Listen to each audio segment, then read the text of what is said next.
ঠকাই plus ঠকাই is equal to মা ঠকাই। 2018-তে BJP বলেছিল চলো পাল্টায়, করেছে চলো ঠকায়।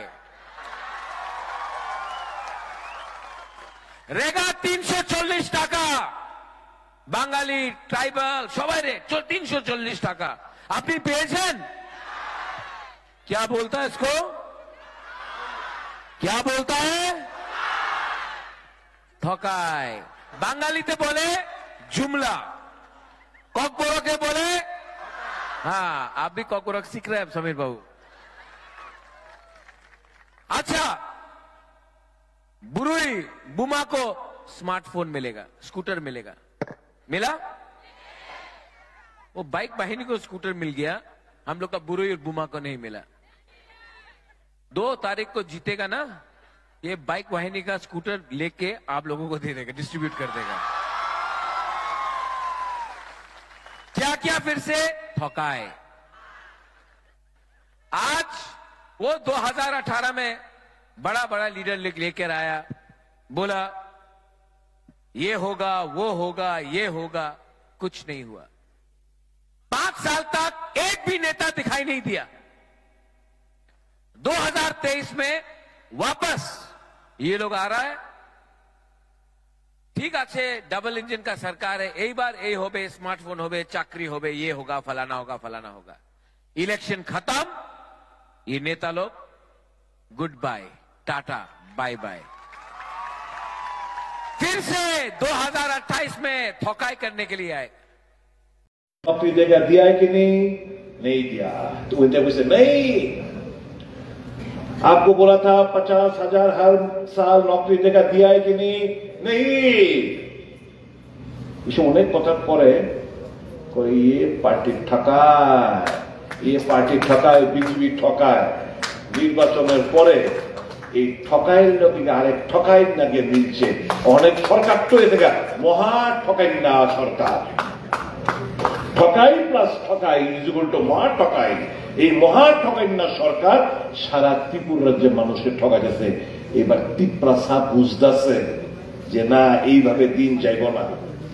কংগ্রেস যতটুকু যা ডিমান্ড করতেছে 125তম সংবিধান সংশোধনী বিল, কংগ্রেসের সোল আমরা জানি, এটা পাশ করা ছাড়া এটা কংগ্রেসের ব্রেন চাইল্ড।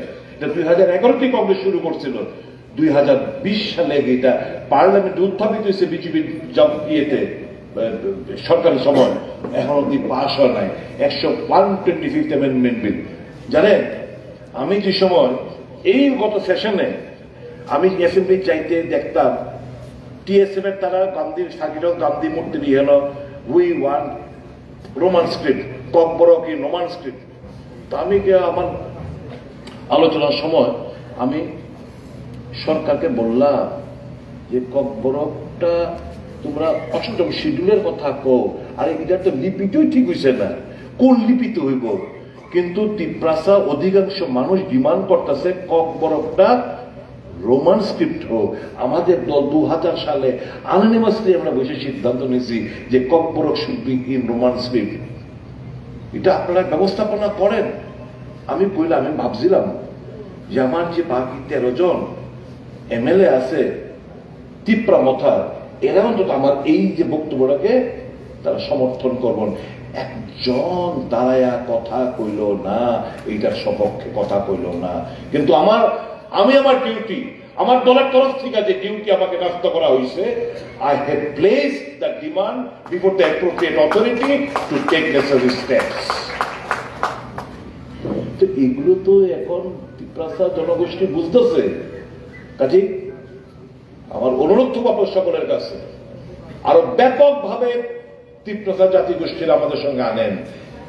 একমাত্র কংগ্রেসই পারে এই রাজ্যের মধ্যে সমস্ত মত ভেদাভেদ ভুল্লা গিয়া কাজ করতে, উন্নয়নকে ত্বরান্বিত করতে, এবং এই যে সোশ্যাল যে সামাজিক যে টেনশন, ওই আরএসএস এর তারা গিয়া কদমতলা কুট্টির মধ্যে হাঙ্গামা করা, ওই কৈতরবাড়ি হাঙ্গামা করা, ওই গন্ডা ছাড়ার মধ্যে বাঙালি ত্রিপ্রাসার মধ্যে হাঙ্গামা করা, এই জিনিসের কোনো দরকার নাই।